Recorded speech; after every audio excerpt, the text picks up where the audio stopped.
তো চলুন আসল প্রসেসটা এখন শুরু করা যাক। তো আমি প্রথমে হচ্ছে হাঁড়িতে ঘি দিয়েছিলাম। এখানে ঘিয়ের পরিমাণটা একটু বেশি দিতে হয়। তো তারপর হচ্ছে পেস্ট দিয়ে দিচ্ছে। পেস্ট দেওয়ার সাথে সাথে হচ্ছে আমি টমেটো দিয়ে দিছি। আর আমি হচ্ছে প্রথমে চালগুলো হচ্ছে ভিজিয়ে রেখেছিলাম, আর যে বেরেস্তা ছিল সেই বেরেস্তা থেকে আমি একটু বেরেস্তা উঠিয়ে রেখেছিলাম। মাংসগুলো যে আলাদা করা হয়েছিল প্রথমে আমি মাংসগুলো দিয়ে দিচ্ছি। আর যে হচ্ছে পানিটা ছিল সেই পানিটা অল্প অল্প দিয়ে কষাতে হবে, বেশি পানি দেওয়া যাবে না। প্রথমে অল্প পানি দিয়ে কষাতে হবে যেন মশলাগুলো মাংসের সাথে লেগে যায়। তো আমি হচ্ছে অল্প অল্প পানি দিয়ে কষিয়ে নিয়েছি। আর আমার হচ্ছে কষানোর শেষ পর্যায়ে দেখেন দেখতে কত সুন্দর লাগছে মাশাআল্লাহ।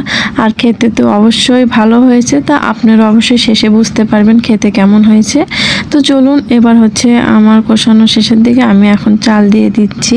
আর এই চাল অবশ্যই আপনি আধা ঘন্টা আগে ভিজিয়ে রাখবেন, যত ভিজবে তত পোলাওটা ভালো হবে। তো আমি হচ্ছে চাল দিয়ে দিচ্ছি, এখন ভালোভাবে নাড়তে হবে চাল আর মাংস যেন ভালোভাবে মিশে যায়। তো তারপরে হচ্ছে বাকি ঝোলটা আমি দিয়ে দিচ্ছি। এরপরে পরিমাণ মতো গরম পানি দিতে হবে। তো আমি হচ্ছে পরিমাণ মতো গরম পানি দিয়ে দিলাম। তো হচ্ছে আমি এখন লো হিটে এটা রান্না করে নিব। তো আমার রান্না করা প্রায় শেষ। এই তো আমার রেডি হয়ে গিয়েছে হায়দ্রাবাদের বিরিয়ানি।